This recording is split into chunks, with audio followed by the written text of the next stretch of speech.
The other side. Akame and his group blocked the pursuing guards. Although the guards were all masters from the Royal Fist Temple, they were still far inferior to the Night Raid group. "One person is missing," said Akado. "Isn't he go to Main's place?" Tsukushi said. "Let's go over there quickly," said Hill. The people who had just arrived were relieved when they saw the two people arguing there. "But how did he die?" "He was all burnt," Brand said when he saw the blackened corpse nearby. "It's so tragic, I sympathize deeply." Lubbock did not act as he said. Instead, he looked gloating. Seeing that everyone had arrived, Bonnie and the other man stopped arguing and came over. "Bonnie, how did you do this?" Tsukushi asked curiously. "This is also the first time I used the equipment Long gave me. I thought it would only paralyze the opponent, but I didn't expect it to electrocute him to death in one go," Bonnie explained. Duke's Palace. Someone went to the security department to report that the minister's relative had been killed. So Shayu didn't care about anything else and went directly to Nangong Long's house to report the matter to Selu. "Sister Selu, what should we do?" Celia did not answer, but looked at Nangong Long on the side. She certainly wanted to confiscate the property directly, but she was afraid of causing trouble for Nangong Long. After all, he was a relative of the minister, and who knew whether the minister would stand up for him. "You could do whatever you want. Don't worry about me. Besides, I've already had a falling out with the minister in the palace today." "What happened?" "I saved the man the minister wanted to kill. The interior minister, Shower. I understand 600. Shayu notifies the troops to gather and search the house." "Yes, Sister Seryu." Xiang Lu did not ask Nangong Long why he did that, because in her heart, no matter what Nangong did, it was always right. The next day, there was naturally some debate, but in the end, it all came to nothing. Night Raid. The spy reported that the court is now divided into 3 factions. They are the corrupt faction of the ministers, the conscientious faction protected by Bud, and the radical faction headed by Nangong Long. Among them, Nangong Long's faction has the strongest cohesion. To them, Nangong Long's orders are absolute and even more important than the Emperor's. But there's nothing we can do about it. After all, it was Nangong Long who rescued them when they were in the most critical moment, Neji sighed. "What Nangong Long said before has been confirmed. So make a decision. Should you join Nangong Long's team or continue working for the Revolutionary Army?" Neji asked. Upon hearing this, Bonnie and the other two immediately expressed their willingness to join Nangong Long. "I followed the boss," Hill said. "Me too," said the other 3. "Then from today on, Yishu will officially join Nangong Long's side," Neji announced. "Yeah, that's great," Bonnie shouted happily. Tsukushi and Akame also smiled. "Sister Sai Lu, this is a report on the recent serial murder case." Seiyu took out a map and spread it on the table, circling the places where the bodies were found one by one. hoping to find out where Zank was active. But unfortunately, Zank's killings had no pattern at all. He just killed for the sake of killing, without any specific target. It seems that we have no choice but to ask Leon and the others for help. At night, "Why did you come along?" Leon asked.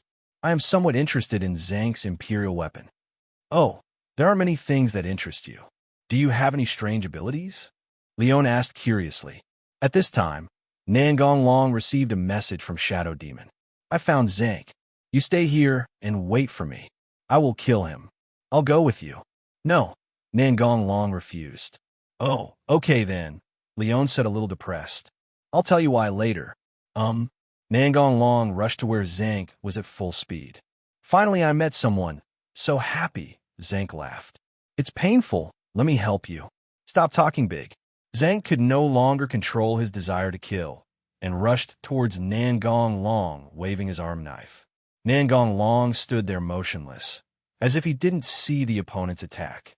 In sight, Zank activated his Imperial weapon to see what his opponent was planning, but he saw nothing.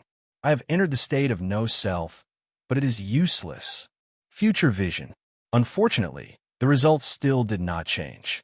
He did not see any predicted counterattack. This was the first time that such a thing happened after he obtained the 5 Visions Omnipotence. Tin was somewhat surprised and doubtful, so he forced himself to stop and step back. Perspective. It can be seen that it is not a problem with the Imperial weapon. Could it be that he has no intention of counterattacking at all? Never mind, just attack first, Zank thought. Zank rushed towards Nangong Long again, and when he got close, he swung his arm knife and slashed at Nangong Long's neck. "Boy, no matter what tricks you have, I'll chop off your head and you'll die," Zahn said with a twisted smile. Zank's arm blade hit the target firmly, but the imagined blood splatter did not happen. Instead, Zank's arm blade broke with a sound. "What?" Zank was shocked. He never thought this would be the result. What a joke. How can a person's neck be so stiff? Zank shouted in disbelief. Nangong Long ignored him and stretched out his right hand to cast instant death magic on Zank. Dead air erosion. A dark breath instantly emanated from Nangong Long's right hand and rushed into Zank's body, madly destroying his vitality. "Rest in peace." The sound disappeared. "Happy, happy. Thank you, unknown little devil." Zank fell to the ground and passed away with a smile on his face. Death energy corrodes the 8th level magic, and those who are hit will be corroded and die in a very short time. Duke's Palace. Nangong Long put the 5 Visions universal gear he had taken back from Zank on his forehead, looked at all the girls in the room one by one, and sighed with satisfaction. It's a really good ability, but the appearance is a bit bad. "Thank you for the hospitality," Nangong Long thanked the girls after feasting his eyes. Looking at Nangong Long's strange behavior, Selu asked in confusion, "Long, why do you suddenly say that?" Nangong Long took the Imperial weapon in his hand and explained. "The 5 Visions of the Emperor have the ability to see through, see far, see into the future, and see hallucinations. Of course, these are not important. What I'm interested in is the last ability, Perspective. Leon, now you know why I didn't let you go with me." "Oh, so you're afraid that I'll suffer a loss. Why didn't you just say it earlier?" Leon said with a smile. "If I had told you earlier, you would have told others. How can I watch with peace of mind if you are on guard?" "So you've seen us naked just now?" Sai Lu said gloomily. "I was wondering why you were staring at us so seriously just now." Cole said with his fists clenched. "Does it look good?" asked Mayoko with a grin. "To be honest, they each have their merits, and both are good." Nangong Long expressed his thoughts in a suicidal manner. Haitong's face turned slightly red, and he didn't say anything. "Sisters beat him up." Chelsea's words were like a fuse. All the girls rushed forward, pinned Nangong Long under them, and beat him up, but no one really used much force. Nangong Long took advantage of the chaos to grab things here and there. It would be easy for Nangong Long to run, but he really enjoyed the joyful atmosphere of everyone being together and making noise. The next morning, Xiang Lu was going to eliminate the underground drug trafficking organization and the corrupt official kibble who protected them today. When he was about to go out, he asked, "Is there anyone who wants to join me in enforcing justice?" "I'll go." I haven't exercised for a long time, Leon replied. What's the trouble? Cole asked. No, just a bunch of trash. Forget it. When you have trouble, call me again. Good. After Leona and Seriu arrived at the security department, Jean-Lu immediately ordered the troops to assemble. After everything was ready, Seriu looked at Leon and said, We have 2 targets. One is Flower Street, and the other is Kibble's mansion. Which one do you want to go to? I'm going to Flower Street. Okay, then I will go and siege Kibble. Set off. Yes, Captain, the guards responded loudly. Entertainment District. Big sister, what should we do? Asked Tatsumi. Leon often hangs out in the security department, so Tatsumi also knows her. You lead your men to spread out and quietly surround this store to prevent anyone from escaping. What about you, big sister? Of course I sneaked in and killed as many people as possible. Okay, get ready. Yes. Leon suddenly broke into the house and interrupted the villain's conversation. Who are you? The one who sends you on your way. You are so shameless. Someone come and kill her. As soon as he finished speaking, more than a dozen big men in black rushed into the room and surrounded Leona Diao. No matter how much garbage comes, it's useless, Leon said disdainfully. The crime of collusion is aggravated. Leon punched the enemies that rushed towards him to death one by one. Finally, he walked up to the gang leader and broke his neck without giving him a chance to beg for mercy. At this time, Tatsumi walked in. Big sister, everything outside has been dealt with. That's right. Let's search this place, and then we'll call it a day. Clear. The other side. Seilu has led his men to surround Zibble's mansion. Captain Seriu, what do you mean by this? Zibble frowned. There is solid evidence that Zibble is corrupt and oppressing the people. He will be convicted now and executed immediately, Seilu said with a grim smile. No, you have no right to do this. I'm a minister's man and you can't kill me, Kibble shouted in horror. Don't worry, you'll be down with you soon. All soldiers, listen to my order. Anyone who resists will be killed without mercy. Yes, the soldiers shouted with high spirits. They had an almost blind worship for Seilu. They were proud of the fact that no matter whether they were nobles or officials, Seilu would not let them go as long as their crimes were true. Xiaobi, pray. Under Seilu's attack, Zibble's attempts to stop the counterattack were meaningless and he was quickly defeated. Night Raid. There are so few missions lately. Mine was lying on the table, bored, watching Akaji making the model. Well, Xianglu has been working very hard recently, Qitong replied. It's not a matter of hard work. It's just crazy. They rob our houses every day, even more ruthless than us, Ma-in complained. Isn't this good? Isn't our goal to eradicate evil? Chikushi said, but is it really okay to do this? I heard that many nobles have united to impeach her, Marin said worriedly. It's okay. We still have a dragon, said Tsukushi with a smile. What's so good about that guy?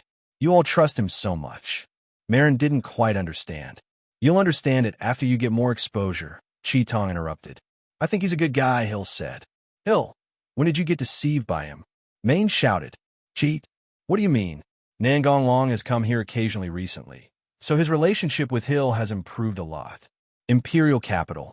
Luna and others in the carriage are about to arrive at the Imperial Capital they long for. We're finally here, Luna. What kind of person do you think the master will be?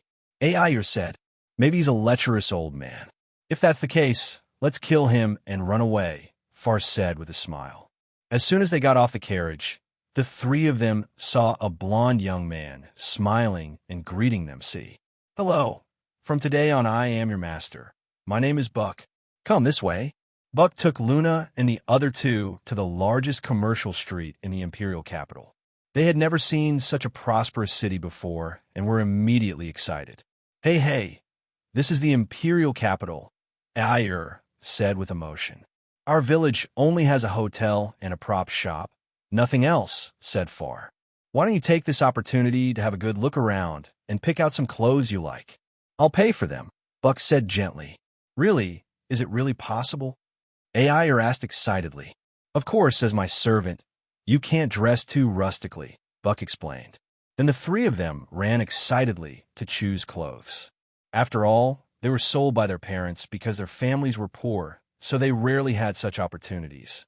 After the three of them bought the clothes they liked, Buck took them to the restaurant. $77. Fair, please pay attention to your image, Luna reminded. As long as you like it, Buck said with a smile. Thank you, AI said gratefully. Well, let's get started, Buck said with a smile, squinting his eyes. A group of vicious men in black appeared behind Buck, and three of them stepped forward and controlled AI and the others. AI was still a little dazed, totally confused as to how things could have suddenly become like this, as they were fine just now. It was Fayer who reacted first and kicked the man in black behind him, but it had no effect at all. What's going on? Fall was shocked. Country boxing? That's useless to me. The big man in black punched Far in the abdomen, making her unable to fight back. Fayer, AI cried out. It was Ska who picked this girl. Yes, it's fun to torture such a lively girl. Understood. Then break her legs first, Buck ordered with a smile. The man in black broke Fayer's legs in one go. Grandpa. The piercing pain made Fayer cry out in pain. This cry is so sweet to the ear. Why do you do this? AI yelled. Why? Of course, ordinary entertainment can no longer satisfy these mentally perverted rich people, Buck replied. Haha. Without us, where would you make money? I know. So which one do you want? Buck asked. That's her. She has very beautiful eyes, and it must be very comfortable to lick them. The fat man behind Buck pointed at Luna. I heard you. Let's do it, Buck said to his men. No. No, Luna shouted with tears. Just when Luna's eyes were about to be dug out, black shadows crawled all over the bodies of everyone except Ayer and the other two, and they were restrained and unable to move. What's going on? What the hell is this? Scar said in horror. Buck, did you do this? How is that possible? I have it too, Buck retorted.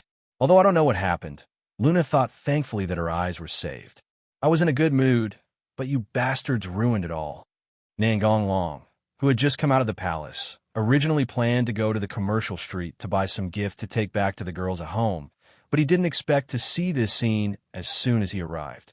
Kid, no matter who you are, let us go quickly, otherwise you will die a miserable death, Scar threatened. Pull out your tongue. Hearing Nangong Long's order, the black shadow on Scar's body began to twist and deform, and a dark hand stretched out and inserted directly into his mouth, pulling out a bloody tongue. DS. Seeing Scar's miserable appearance, Buck and others immediately wanted to swallow back what they were saying and keep silent. I'm not restraining you two. Why are you still standing there? Nangong Long said to Ayer and the other boy, then walked towards Fachuan, who was lying on the ground. The turn happened so quickly that the two were confused and forgot to break free. Nangong Long held Fayer in his arms, took out the healing potion, put it to her lips, and said gently, Drink it, and you will be cured immediately. What are you going to do? Ayer said nervously, looking at the blood-red potion. Luna pulled the corner of her son's clothes and shook her head. Fayer endured the pain and drank the potion. Then something unexpected happened. The pain disappeared quickly, and she felt completely healed. Fayer stood up from Nangong Long's arm shyly, as if what had just happened was an illusion. Fayer, you're okay, Ayer shouted in surprise. How magical, Luna said. Thank you very much. Ayer and the other two bowed in gratitude. We'll talk about your business later. Now I need to clean up the garbage. Then Nangong Long walked to the sofa opposite Buck and sat down, while Ayer and the other two stood behind him. Who broke your leg? It was him, but he gave the order. Far first pointed at the man in black who had caught her before, and then at Buck. Well, break all 5 limbs. Nangong Long pointed at the man in black and said, No, I beg for mercy. Please let me go, Before he could finish, the demon possessed by him had already perfectly executed Nangong Long's orders. The bound man suddenly felt a chill rising from the soles of his feet all the way to the top of his head. Wait a minute. It was Scar. It was his request that made me give the order. It has nothing to do with me. Buck defended himself while holding back his fear. He didn't want to become a human stick. Then let's deal with him first. Seeing Nangong Long shift his attention to Scar, Buck breathed a sigh of relief. At least everything was fine for the time being. You heard what he said. Since you like to torture others so much, why don't we play a more interesting game? I don't think you will object. DS.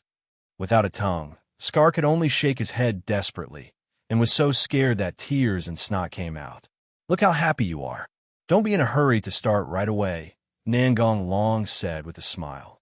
But to Buck and the others, this smile looked like that of a demon. Go and drag Lord Scar over there and torture him. Cut off a piece and feed it to him alone. I am a very frugal person and I cannot waste anything, Nan Long said, pointing to the corner. Nangong Long's words made everyone present feel cold all over. It was really cruel. In the past 2 blocks, it is better not to let children see such bloody scenes. As soon as he finished speaking, 2 black shadows emerged from Nangong Long's shadow and followed him to the corner, forming a barrier to cover the corner. AI and the other 2 were amazed, but they did not ask any questions. After all, this was someone else's ability, and they probably wouldn't want outsiders to know about it. Scar's scream came out immediately, but it sounded a little weird because he had no tongue. Who wants to dig out your eyes again? Nangong Long looked at Luna and asked. Before Luna could speak, Buck spoke first. That's the fat guy. Yeah, Luna nodded. In that case, how about we play a game? No play. As long as you let me go, I will give you whatever you want, the fat man said hurriedly. Really? Nangong Long looked at him teasingly. Really, the fat man said hurriedly, as if he saw a glimmer of hope. Seeing that Nangong Long seemed to be about to let the other party go, Luna and the other 2 could only worry. As for speaking out to stop him, they didn't dare to do so. However, Nanlong's next words made them feel at ease. Then let's play a game. It has to be you. Pull him over there and dig out his eyes. Remember to dig slowly. Don't dig them out all at once. It won't be fun if you dig them out too quickly. What is she using it for? Nangong Long asked, pointing at his beloved son. Nothing to do, the man with the clown nose said hurriedly. To be honest, who knows what kind of horrible game the other party is going to play next? Do you think I'm stupid? You tell me. Maybe I can consider letting you go, Nangong Long said to Buck. Okay, sir, I'll tell you everything, Buck said excitedly. Buck, shut up, the clown man yelled in horror. I'm sorry, I don't want to die yet. Buck glanced at the clown, then turned back to Nangong Long and said, he bought this girl to be his son's wife. His son is in heat recently. Hearing Buck's words, AI's face changed drastically. He was actually used in this way. What a pervert. Yes, you are right. Buck agreed quickly. Wait a minute. I know I was wrong. Please let me go. Yes, by the way, I also know Lord Rick. If you kill me, he will definitely not let you go. The clown knew that if he didn't say something, he would be finished. Riku, seeing Nangong Long in deep thought, he thought the other party was afraid, so he quickly continued. Please give me flowers. Yes, it's Lord Rick. He is the Viscount of the Empire. I have a very good relationship with him. When they heard what the clown said, Ayer and the other 2 became worried. They naturally wanted to take revenge, but they didn't want to cause trouble for their savior. Well, let's forget about it, Ayer said. Nangong Long waved his hand, signaling her not to speak for the time being. I was wondering why I didn't have any impression of it at all. I was thinking I could kill it later if it was someone I knew, but it turned out to be just a small fish. Today, even if the minister comes in person, let alone the Viscount, you will die. There is no one in this empire that I, Nangong Long, dare not kill. Ayer and the other 2 didn't know who Nangong Long was, but Buck and the others completely understood who the person in front of them was. Only he had the qualifications to ignore the minister. You are Duke Nangong Long, the clown man shouted. Now, even the small fry know me. Of course, who doesn't know your name now? You are the only one in the Empire who can compete with the minister, Buck complimented. He's actually a duke. He is too young. Ayer and the other 2 thought in surprise. Nangong Long ignored Buck and looked at the clown man and said, since you love your son so much, use your body to satisfy him. No, let me go. The shadow demon ignored his pleas for mercy and dragged him to the corner and put him together with his beloved dog. Of course, Such a scene that was not suitable for children had to be blocked. "Dog, what are you doing? Don't come over here. I'm your father, don't it?" Hearing this miserable cry, Buck and others were all terrified. Even AI and the other two couldn't help but shudder, but they felt more relieved. If Nangong Long hadn't appeared in time, they would have certainly met with a miserable end. As for you guys, I'm too lazy to play games one by one. Let's slice them all. "Didn't you say let me go?" Buck shouted in horror. "Sorry, I said maybe." After dealing with this bunch of scum, Nangong Long went to the commercial street again to pick out some gifts, but this time there were 3 little tails following him. "How long do you plan to follow me?" Nangong Long said, turning around. "Well, we have nowhere to go," he said embarrassedly. "You guys want to follow me?" "Yes." AI and the other two nodded quickly. "Aren't you afraid that I'm actually a bad person?" "Don't be afraid. Didn't you just save us?" Luna shook her head. "If you really are, then we will accept it," said Fowl. "The Imperial capital is so scary. We dare not stay too far away from you." AI said fearfully. "In that case, from now on you will be my maids," Nangong Long said with a smile.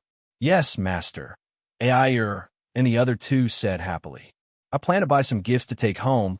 You can also pick out some things you like." AI and the other two immediately looked strange. "What's wrong? Is there any problem?" Nangong Long asked. 540. "The guy asked us to choose the clothes we liked before," Far replied. "Are you afraid that I'll be like him?"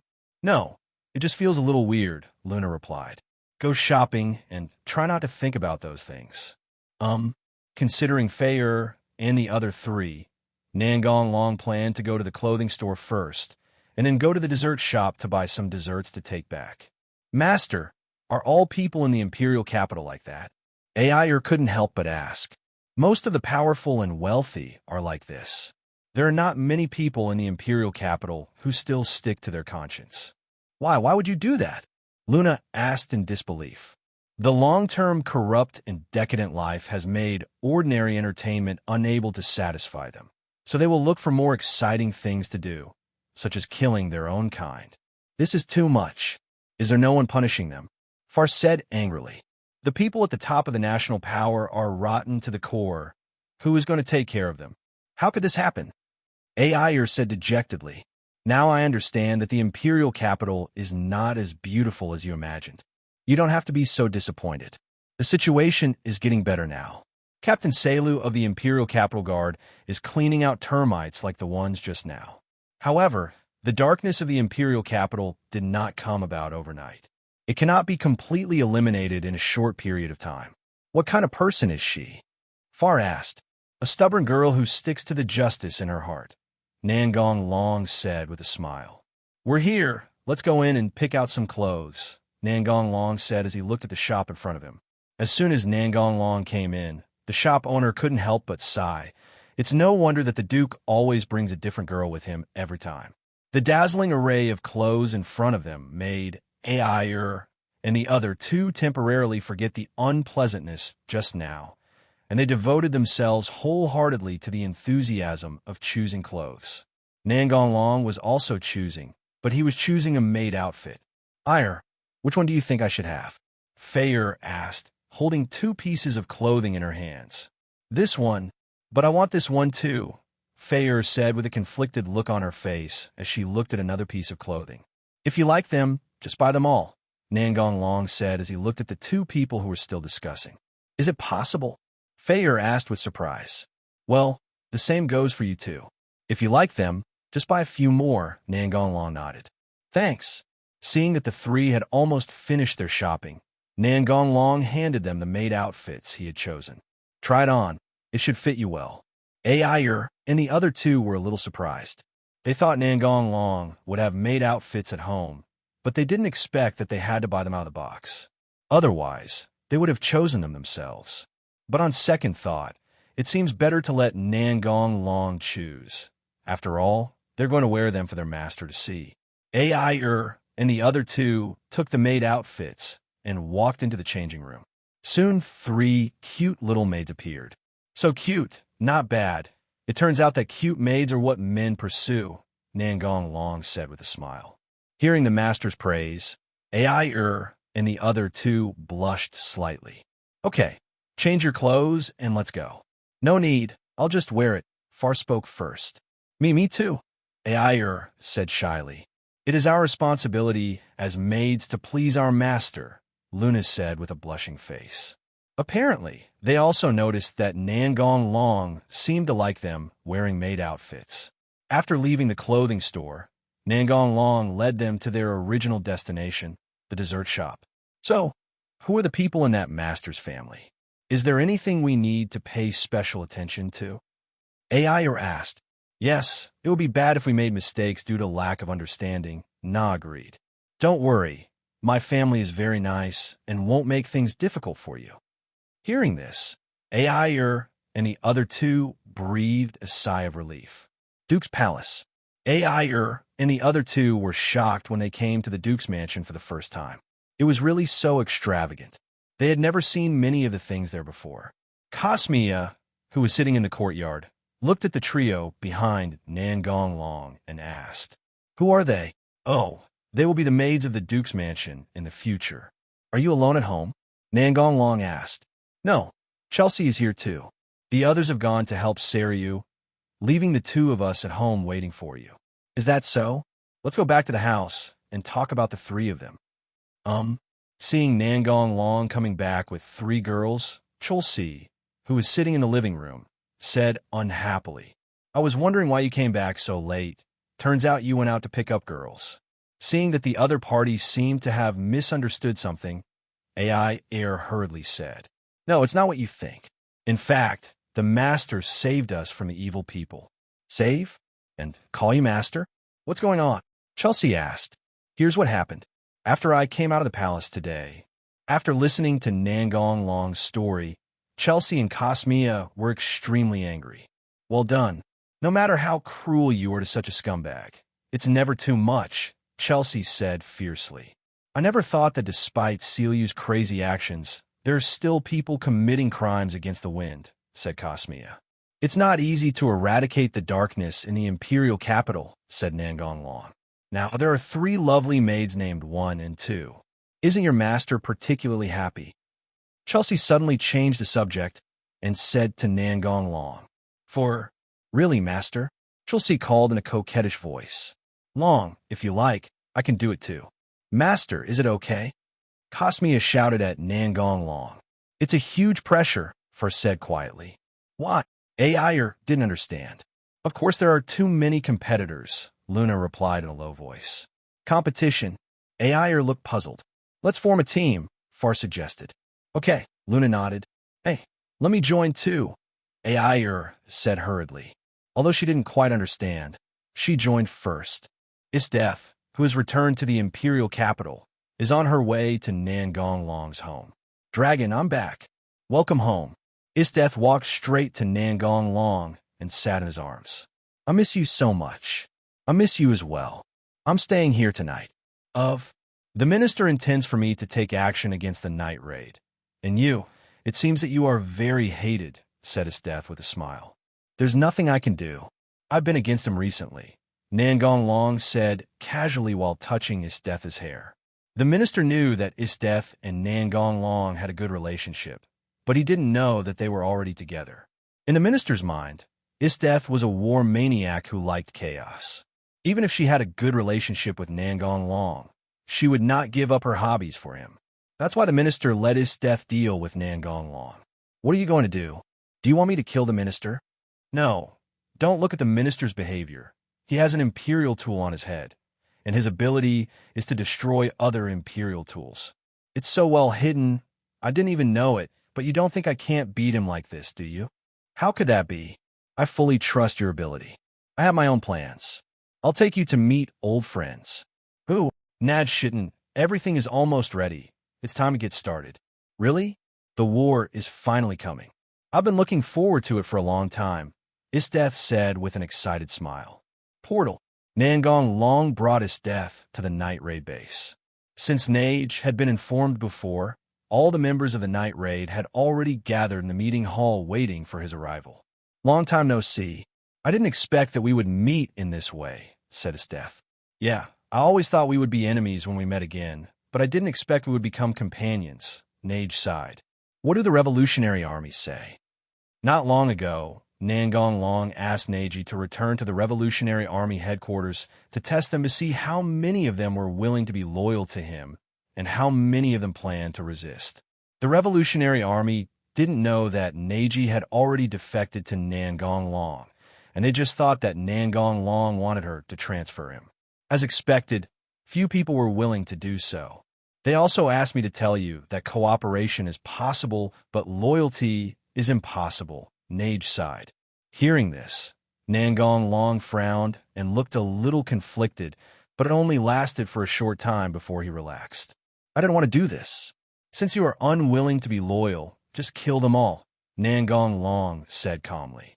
Yes, that's what we should do, Esdeath agreed. Is there no room for maneuver? Nage sighed. The high-ranking officials must die. If the soldiers are willing to surrender, I can forgive them. That's all. Thank you on behalf of the soldiers. When does the Revolutionary Army plan to take action? Asked Nangong Long. They are contacting other rebel forces and officials in major cities to join forces and take over the imperial capital in one fell swoop. How long will it take? If everything goes well, it will take 2 months. Okay, I'll just wait for 2 months, and then I'll get everything together and finish it once and for all. Is it really okay? As far as I know, once the rebel forces join together, there will be millions of them, Nage said worriedly. 1 million?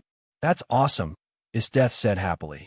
The people who attacked at night felt inexplicably cold. What kind of personality would make someone say such a thing? Don't worry, I have more soldiers than you can count. Besides, 1 million-strong army is meaningless in front of me. Aren't you afraid that the wind will blow your tongue away? If 1 million people stood there and asked you to kill them, they would be exhausted to death. Ma Jun couldn't help but sneer. Dwarf, do you want to die? Esdeath released an extremely terrifying chill and murderous aura from her body. All members of the night raid tensed up in an instant, ready to counterattack immediately if Esdeath made a move. Nangong Long took Esdeath's hand and comforted her. There's no need to be angry. That's just her personality. Esdeath retracted her murderous intent and sat down in her seat. For your sake, I'll let it go this time. All members of the night raid breathed a sigh of relief. Esdeath gave them such a terrifying feeling. It was a good thing that they didn't have to fight. Maine, stop talking nonsense, Nage warned. I understand, Marin replied with her head down. At this time, Lubbock, who was standing aside, frowned and said, Boss, someone triggered the alarm. How many people? There are a lot of them. It looks like we have been exposed. Are there any enemies? It's a good time to stretch your body, said Esdeath with a smile. Don't do it. You're just small characters. I will take this opportunity to let you see the combat experience of my servants. Servant, Long, is it the Shadow Demon? Asked Chi Tong. No, you'll know soon. Nangong Long used magic to notify the undead adjutant number 3 to transfer the troops and keep them on standby nearby. Then he and everyone else left the room. Shi Shang received a commission from the minister, asking him to find the base of the Night Raiders and immediately send a large army to destroy them after discovering them. 113, after much effort, Shi Shang finally found some clues, but he did not report it to his superiors.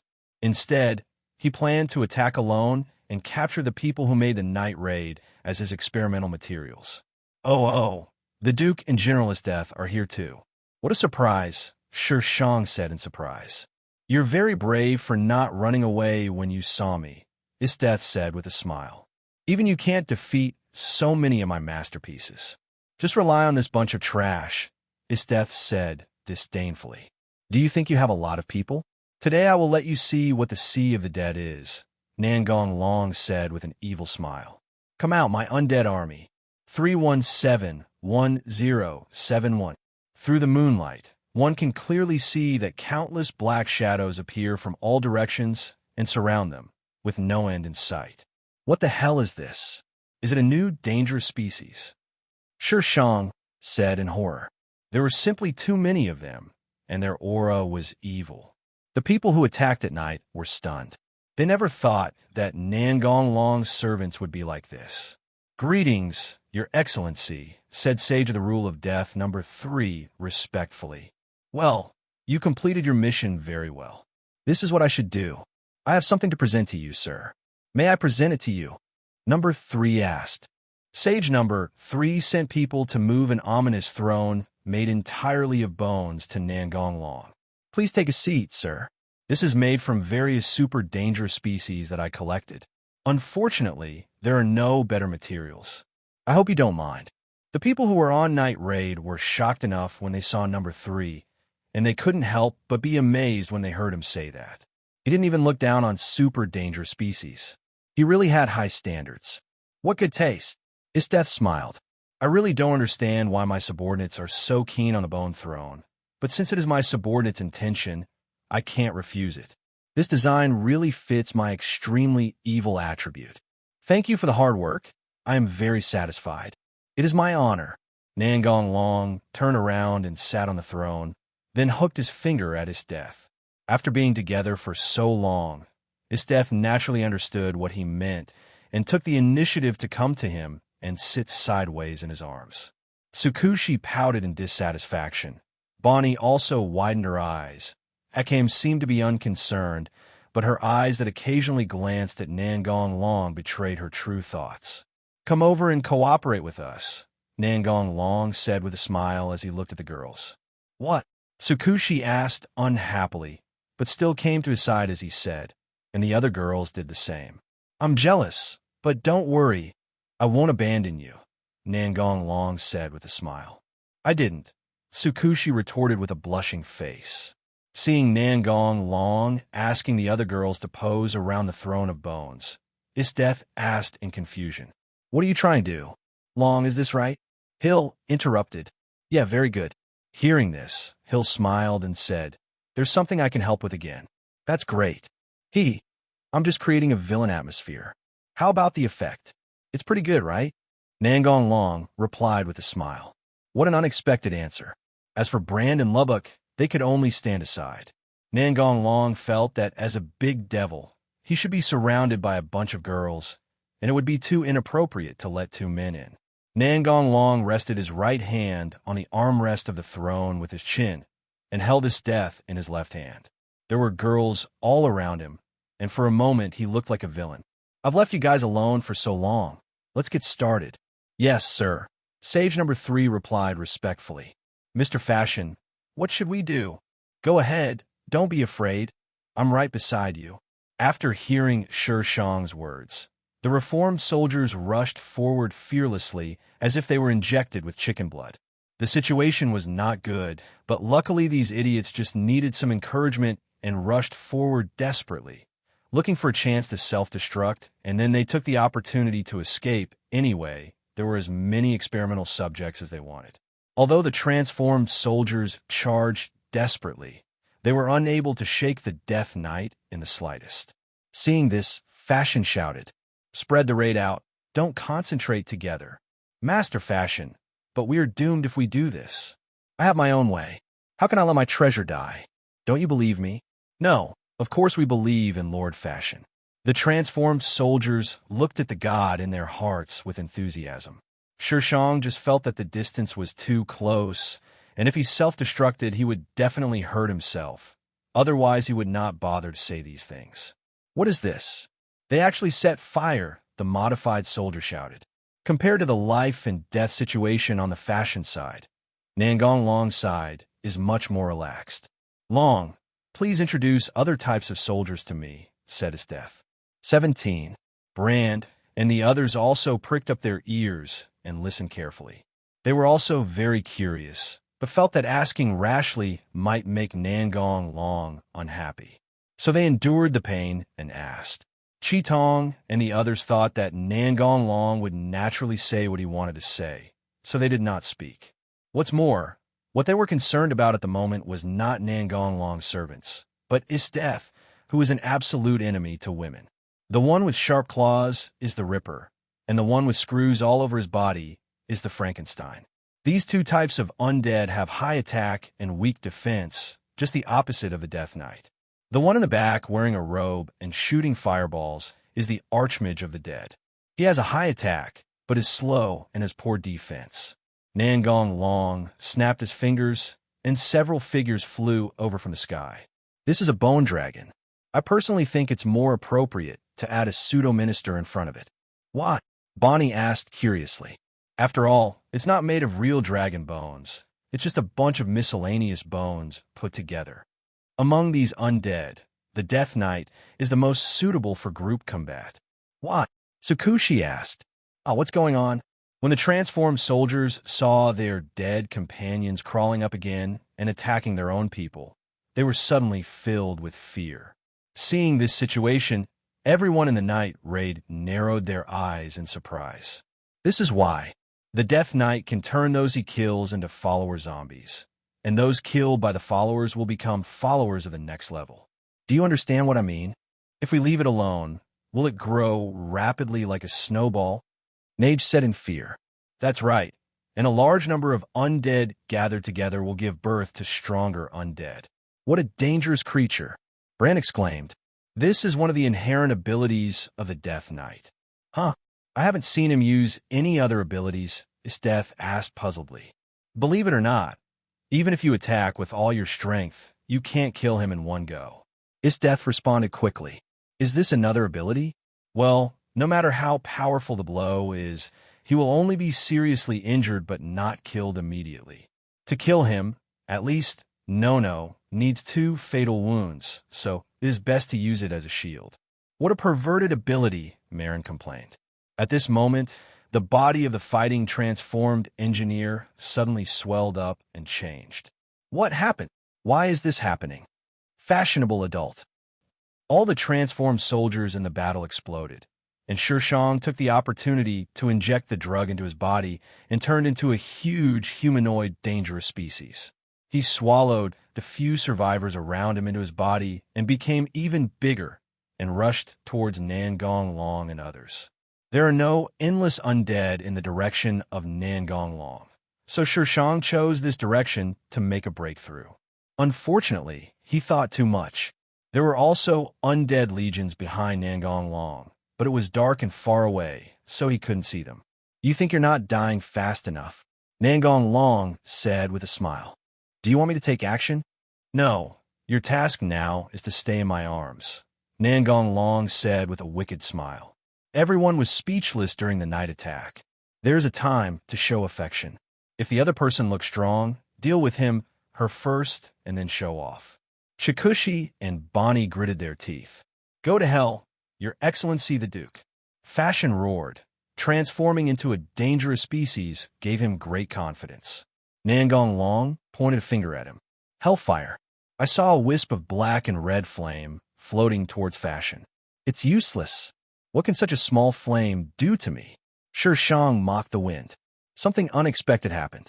The flame that had just touched Fashion grew rapidly, and in an instant engulfed the dangerous species that was the embodiment of Fashion. Fashion was burned to death before it could say any last words. Why bother showing off in front of me? Nangong Long thought. Take off his gloves.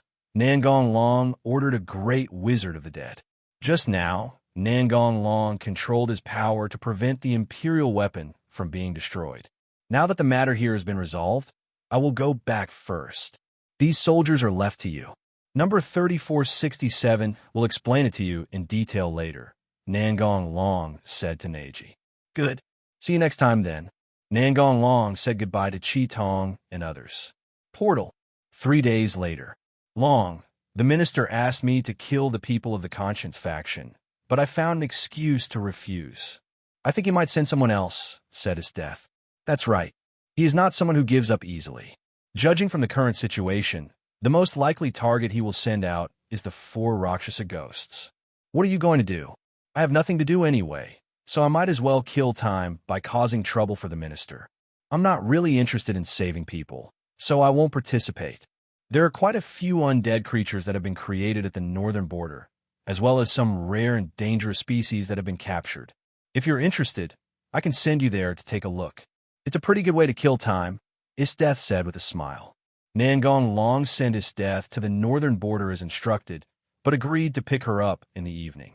Afterwards, Nangong Long went directly to the location where Esdeath told him about the attack on the Conscience faction. Suburbs of the Imperial capital. This village looks a lot stronger, Chowley said with some surprise. After all, he had seen too many dilapidated villages on the way to the Imperial capital. Maybe it was done by other officials with conscience, Sabia guessed. That would be best. A father who cares so much about the people is truly great. Now is not the time to play it safe. I will make sure that the minister who brought this disaster to the country receives the due judgment. Leave the task of protecting our father to me, Sabia said confidently. I really have a good daughter, but she is too brave to marry her off. That has nothing to do with this matter, Sabia retorted with a blushing face. I'm not brave at all. I'm just a little bit capable. If I find the right person, I can get married right away. Seeing his daughter suddenly depressed, Chowley said quickly, Feel sorry. What's wrong? Sabia said to herself when she saw the 4 people blocking the car. It's bandits again? No matter how bad the governance is, there must be a limit, Chowley Rand said. Sabia got off the carriage and ordered. Just like before, defeat them. Let me liberate your souls, Zhu Tian said lightly. Ordinary soldiers are no match for the 4 Rakshasa ghosts. Their strange body manipulation abilities are simply unstoppable. You are the 4 Rakshasas, Sabia said in shock.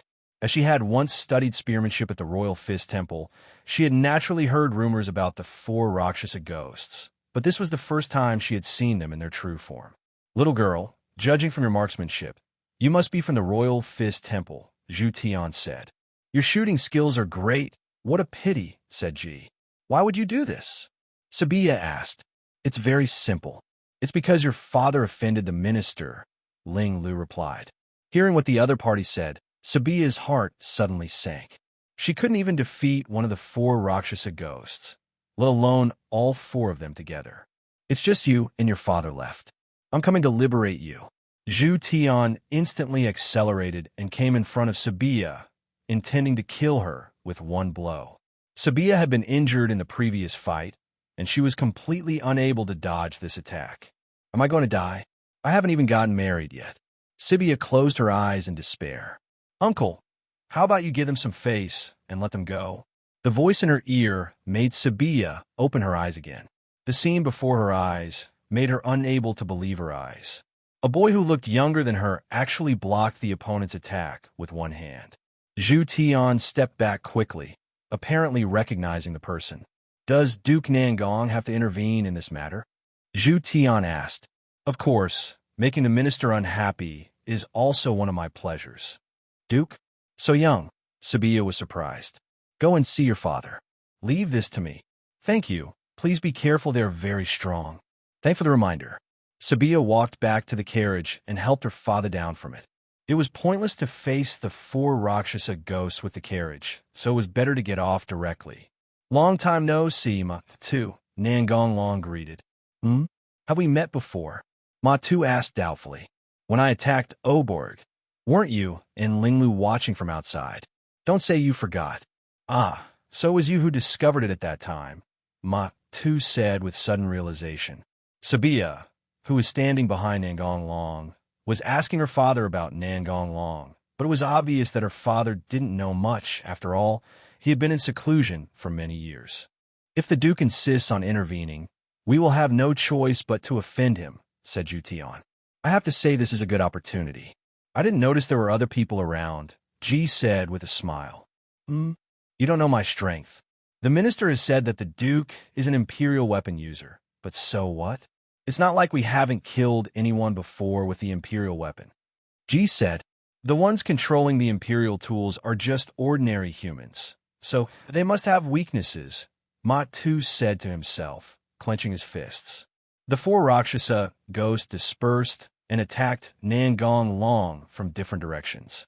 Zhu Tian aimed at Nangong Long's head and swung a heavy punch, while Ji kicked Nangong Long in the waist. Suzuka attacked Nangong Long's lower body, and Ma Tu used his control over his body to extend his nails and stab Nangong Long.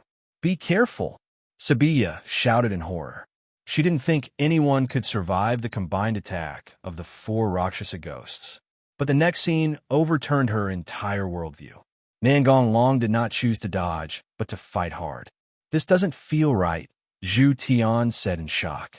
It can't be pierced, Ma Tu said in horror. This was not the first time she hit the target, but couldn't even break the defense. After all, this is all you are capable of, Nangong Long said calmly. Quick, retreat, Ji shouted, but it was too late. Nangong Long raised his leg and kicked Zhu Tian in front of him away. Then he did a roundhouse kick and kicked Ji away, and then stepped on Suzuka. The horse had escaped because it was farther away.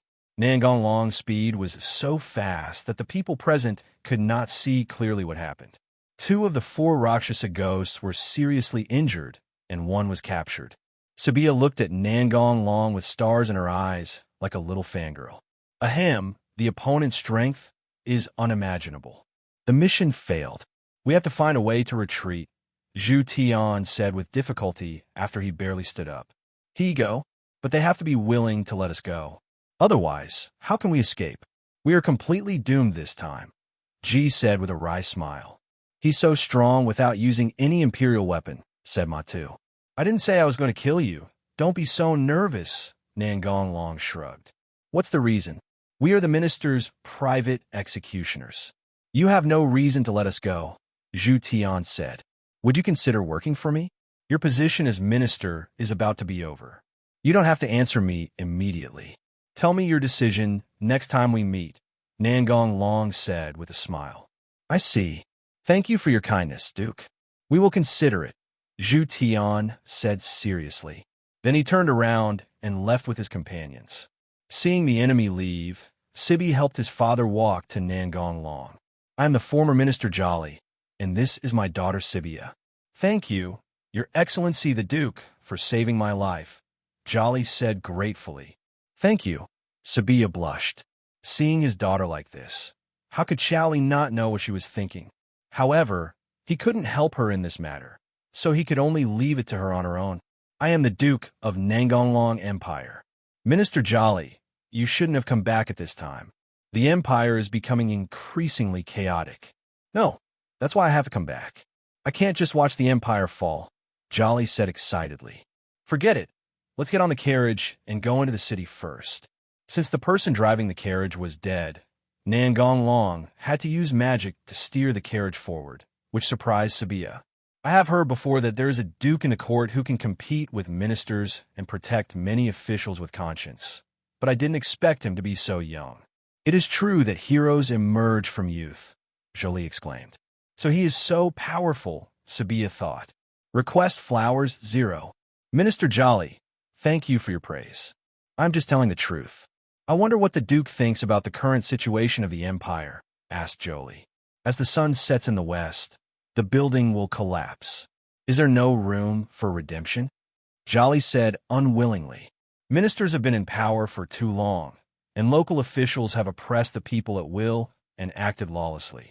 The people have long been dissatisfied, and an explosion is only a matter of time. Damn you, Minister, Jolly said angrily. Dad, be careful not to get sick from being angry, Sabia said worriedly. I'm fine. Is there no way for the Duke to appease the people? Jolly asked unwillingly. 0. There is no way. The Emperor obeys his ministers unconditionally, regardless of right or wrong. How could this happen? Jolly said in disbelief. Water can carry a boat, but it can also capsize it. He who wins the hearts of the people wins the world. Today's empire has long lost all of this.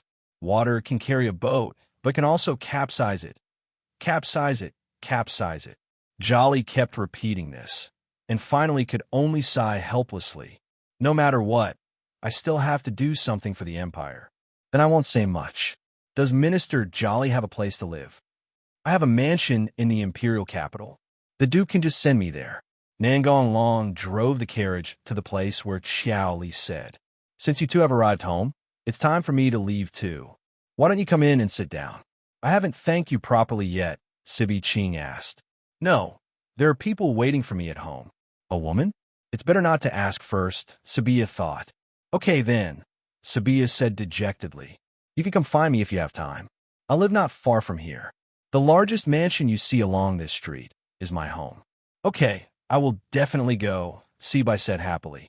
On the other side, the 4 Rakshasa ghosts and their group were rushing back to the minister's residence. Zhu Tian, what do you think? Asked Ji. I think I'd better think about it seriously. The Duke's words really concern me, Zhu Tian said solemnly. It's the sentence that the minister will die soon, Ji continued. That's right. I suspect the Duke may make a big move in the near future, and it is very likely to change the situation in the entire empire, Zhu Tian guessed. I agree with you. The Duke is not a good person to begin with, and coupled with his incredible strength, we really can't believe that he will continue like this, Ji said with emotion.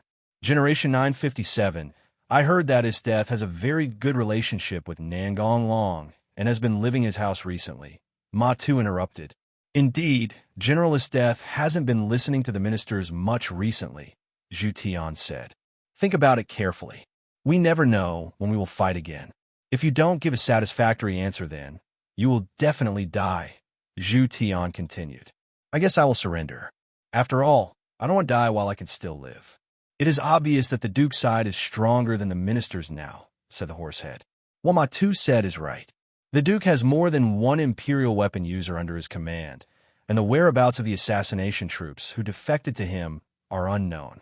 This is also very worrying, said Ji. The result is already obvious. Next time you meet us, you will side with the Duke. Any objection? Zhu Tian said seriously. The other 3 nodded in agreement. Should we bring some gifts or something? Suggested Ji. Zhu Tian said seriously. That's right. Then we should collect as much information as possible about the ministers and bring it to the Duke as a gift. Clear. Minister's house. Minister, we have failed. The minister didn't care about the injuries on Zhu Tian and Ji's body at all, but directly said angrily, What's going on? We met Nangong Long and were stopped by him. It's this little brat again. How dare he go against me in every way? The minister was so angry that he bit the chicken leg hard. Then how did you escape back? Because Nangong Long was concerned about Xiao Li and his daughter, we had a chance to escape. Originally, I would have punished you for failing the mission, but I'll let it go this time. I have sent people to find Oberg to assassinate that brat. You will need to cooperate with Oberg's people at that time. This time, I will make sure that D Nangong Long is killed without a burial place, said the minister with a grim face. Okay, you guys go down. Yes.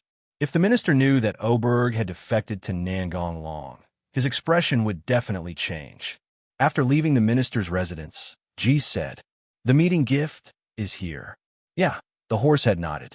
The most urgent thing is to heal your injuries, and we can worry about other things later, Zhu Tian said. Duke's palace. I guess the minister has begun to doubt me, said Esdeath. It doesn't matter. I didn't intend to hide it. Ryu, I want to form a team composed entirely of Imperial weapon users. Okay, tomorrow I will recruit people from all over the country in my name. Why don't you ask me why? No need. You're mine, Song. If you want, I will help you do it. 3 days later. This is the Imperial tool user that can be deployed at the moment.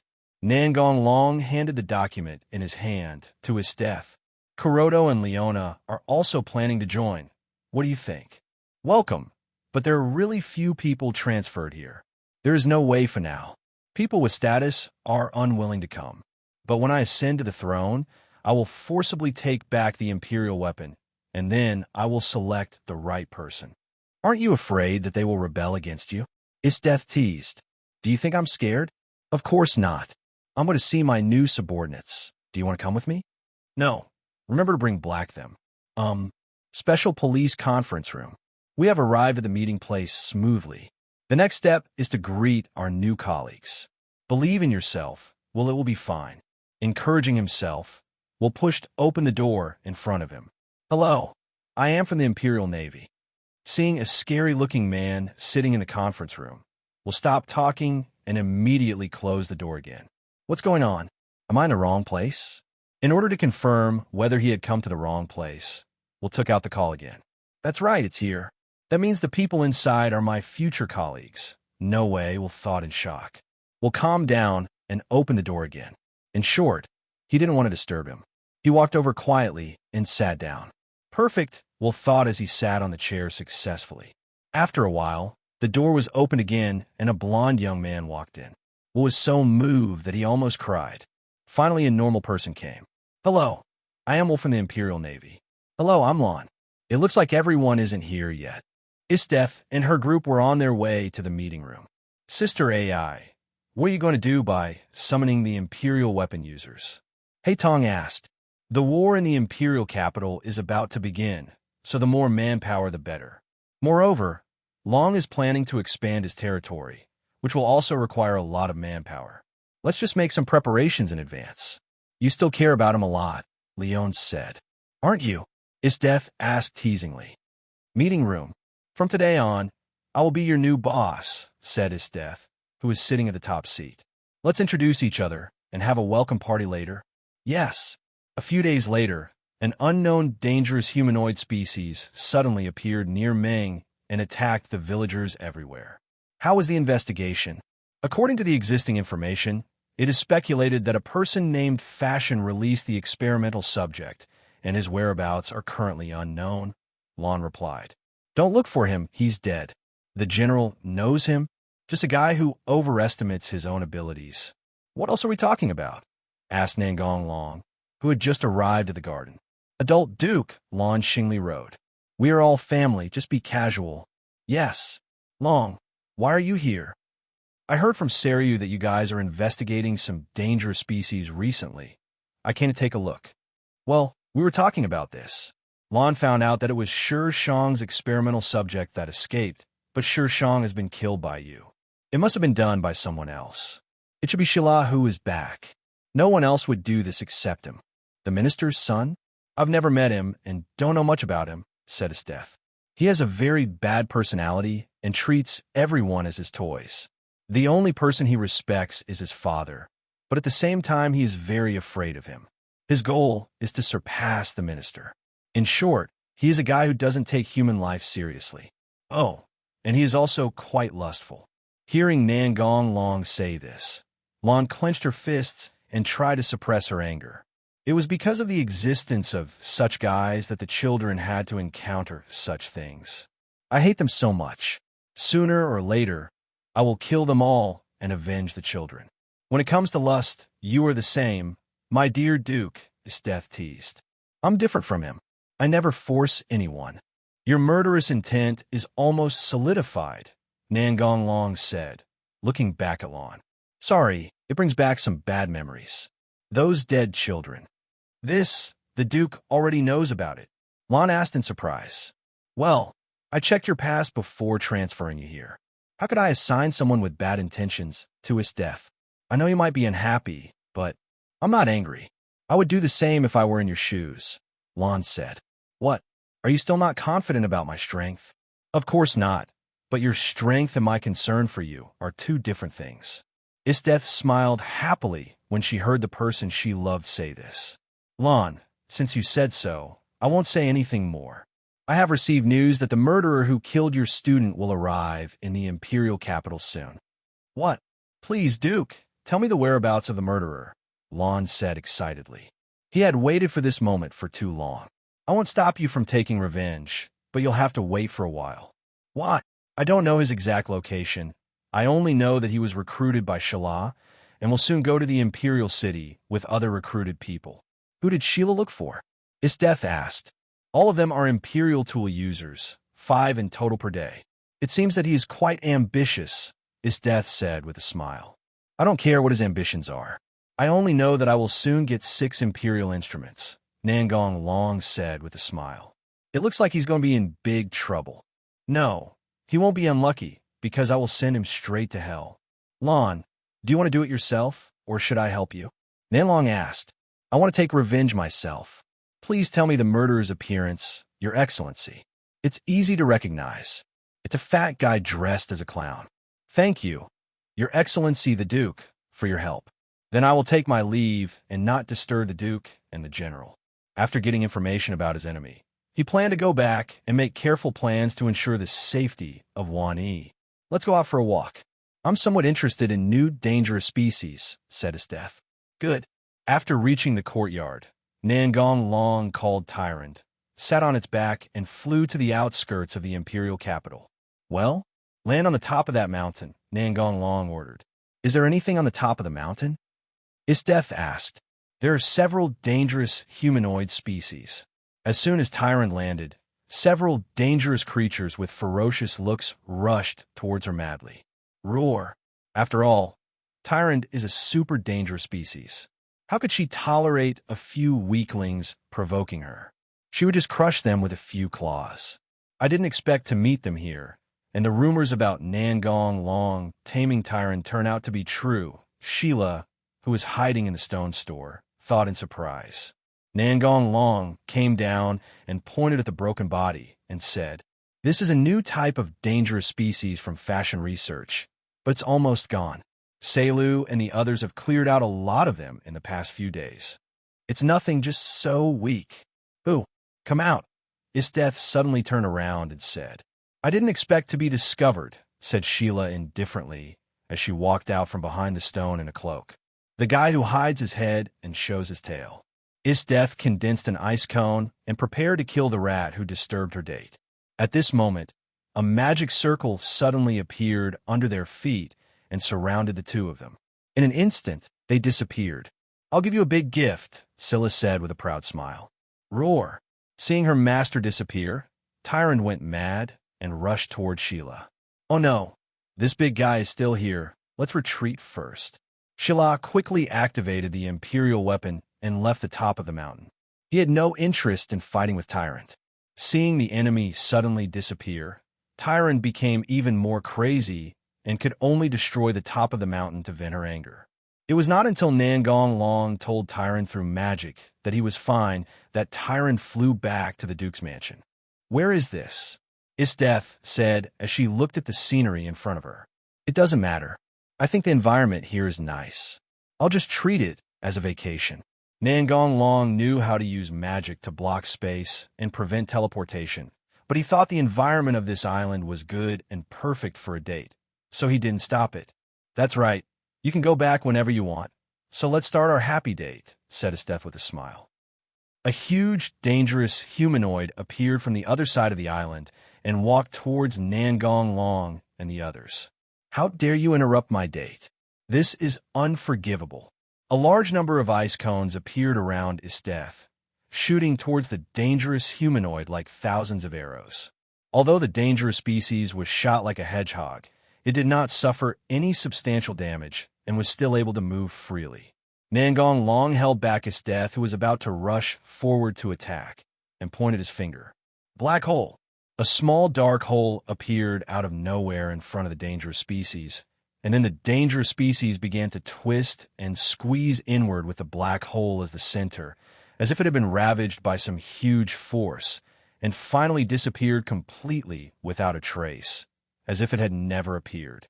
You have so many moves, they're different every time I see them, Esdeath exclaimed. The problem has been solved. The date continues. Wait a minute. This was done by Sheila, Esdeath confirmed. Besides you, I can only think of Imperial tools that can teleport instantly. You're right.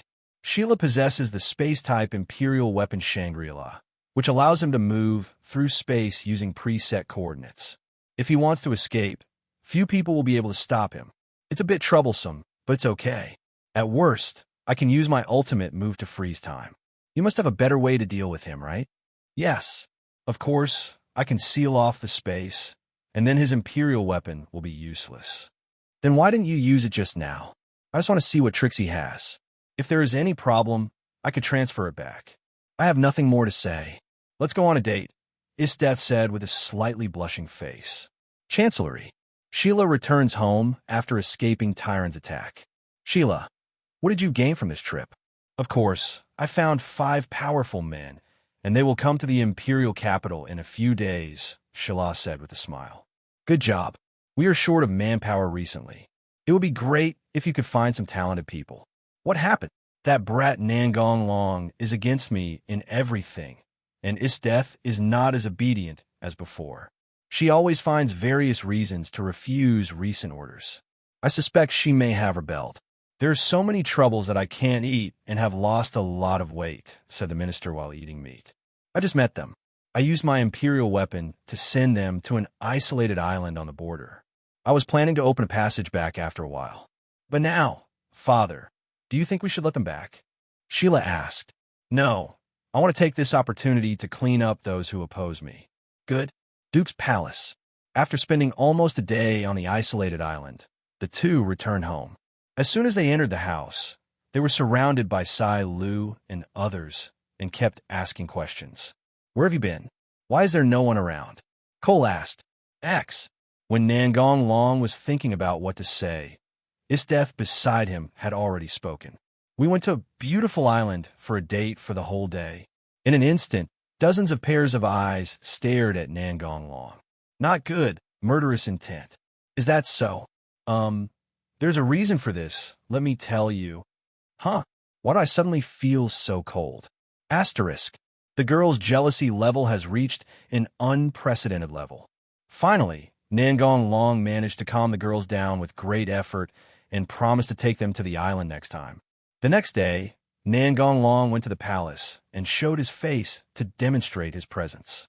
He has been going to the palace more frequently recently, unlike before when he would go there once every 10 days or half a month. He is not alone now, but has his own faction. If he is not there, the officials in his faction will lose their backbone and may be killed by the ministers on some random charge. The minister almost fainted when he saw Nangong Long appear in the court. Last night, Sheila vowed that as long as he did not open the passage, Nan Long and his men would take 3 days to return even if they took a dangerous flying vehicle. What's more, there are no large flying dangerous species on the island, so it will take more time to return to the imperial capital. As a result, the man came back the next morning. For this, the minister scolded Sheila after returning home, which made Sheila hate Nangong Long even more, and secretly vowed to make him live a life worse than death. Nangong Long didn't know these, but even if he knew, he wouldn't care. He was just a clown. After leaving the palace, Nangong Long went to the dessert shop as usual and bought some sweets to take back. This has almost become a habit for him. After returning home, Gu Long handed the dessert to his daughter and asked her to share it. Hello, King. Today, Seryu is rarely at home. Usually, she stays in the guard team at this time. Why are you being lazy today, Seryu? Nangong Long teased. I just came back to ask the sisters for help. Are you in trouble? No, it's just that my men found out that a group of bandits had built a fortress in Yugong Lake, and I was going to wipe them out. But I was afraid that some of them would slip through the net, so I came back to ask for help. I see. I have nothing to do. I'll go with you. You don't need to bring guards. I'll just use my ultimate skill to clean it up. Ultimate move? There are quite a lot of them, Celia reminded. It's all right. When are you going to do it? At night. They all returned to the fort at that time. Night? We're just cleaning up the scum. Why are you all here? Let's start quickly. I can't wait to see your so-called ultimate move, Esdeath urged. The other girls also looked at Nangong Long expectantly. How about this? Forget it. Since it's nighttime, just use it. I'll invite you to watch a meteor shower, Nangong Long said to the girls. Fire and meteor. Suddenly, dozens of flames appeared in the sky and fell towards the bandit camp below. Why is it suddenly so bright? The bandit on duty wondered, then looked up at the sky. His eyes widened as if he had seen something unbelievable. Meteorite, meteorite, are you kidding me? After realizing what was happening, he immediately ran away, hoping to get out of the range of the falling meteorite. As for his companions, don't be ridiculous. Who has the time to take care of them at this time? The same thing happened to the other bandit, 917, who was on night duty. But no matter how hard they ran, it was in vain. Boom, boom, boom. The impact of dozens of meteorites directly smashed the fortress into a basin, with flames shooting into the sky. There was no doubt that none of the bandits were spared. Moreover, due to the large attack range, the water in Yugong Lake also began to flow into the basin. The girls behind Nangong Long were all stunned. This was simply a natural disaster. Do you like it? Nangong Long asked. This is the most beautiful meteor I have ever seen, said Esdeath, who was the first to recover from the shock. The other girls also nodded mechanically. Just like it. Tell me the truth. Is this your strongest move? Leon came over and hugged Nangong Long's neck and asked, "No, is there anyone stronger? Let me have a chance to see it," Esdeath said excitedly. A few days later, the Revolutionary Army sent a night raid to assassinate the spy Boric arranged by Minister in Sika in Anning Road. For this reason, Najeshiddin came to the Duke's mansion to ask Nangong Long's opinion. Since the last time, Nangong Long left Sage number 3 at the night raid base. So Nage came through the portal and did not need to worry about being discovered. "Long, do you have any opinion?" Nage asked. "No, but I plan to go with you." "Is Bollock such a difficult character to kill?" Nage frowned, and it was obvious that she misunderstood Nangong Long's meaning. "No, I'm just a little interested in the leader of a Ning Dao. Is there anything special about him?" Nage asked curiously. "A hybrid of a human and a dangerous species. Do you think it's special?" Nangong Long said with a smile. "What?" Nage said in surprise. "Is it possible for such a thing to exist?" "Everything is possible." "When do we leave?" asked Nangong Long. "I plan to leave in 2 days." "Okay, I'll find you then. Now that we have finished discussing the main business, let's talk about something else." Nangong Long suddenly stood up and walked to Nage and sat down. Nage was about to move away, but Nangong Long pulled her into his arms. "What do you want to do?" Nage said with a red face. After returning to his room, Nangong Long used magic to isolate the house from the outside world to prevent the sound from spreading out. After all, it is not good to be disturbed when doing such things. Nage didn't come out of Nangong Long's house the whole afternoon. The next day, Nangong Long accompanied Nage back to the night attack base. The 2 people who just entered the door met the 3 people from Chikushi, and they seemed to be about to go out. "Long, you are here too." Tsukushi greeted, then looked at Nage and said, "Boss, you are finally back. We were just about to go look for you," Bonnie said. "If I didn't know that the boss went to Long, I would have suspected that something had happened to you," said Chitong. "What happened?" Akahima asked. Nage blushed and explained. "Nothing. I just discussed some future plans with Long. We talked so much that we forgot the time and just stayed there overnight." "Okay, go call everyone in the conference room so I can explain the plan for the next mission." After saying this, Nage hurriedly pulled Nangong Long and prepared to leave. "See you later," Nangong Long said with a smile. "Do you think the boss's steps are a little strange?" Bonnie said. "Axe." In the middle of the conversation, Chikushi's face changed. He had stayed overnight and his steps were unnatural. Could it be? Thinking of this, Tsukushi looked at Akame, and coincidentally Akame also looked at her, and they both saw the same answer in each other's eyes. "Damn it, the boss got there first. I was too careless." "What's wrong with you two? Why are you suddenly silent?" Bonnie asked puzzledly. "I'll explain to you later. Now go and inform others." Tsukushi sighed. Lift. Meeting room. "This is the general plan. Do you have any opinions?" Nage asked. "No," said the Night Ray group. "I have something to say. If any of you encounter a man with a sickle-shaped weapon, remember to recycle his weapon after killing him," said Nangong Long, who was sitting next to Nage. "Is it an Imperial weapon?" Brand asked. "Yes, and its ability is unknown, but the user is very weak, so don't worry too much." "Understood. If you have no objection, go down and prepare," Nage concluded. Hello, everyone. As we wrap up this video, I want to share a quick note. I have a Patreon account. If you'd like to support me and enjoy on-demand audiobooks, you can become a Patreon member. Alternatively, you can check out my Google Drive link, which has 500+ novel audiobooks available through my Ko-fi or Patreon shop. I appreciate your support.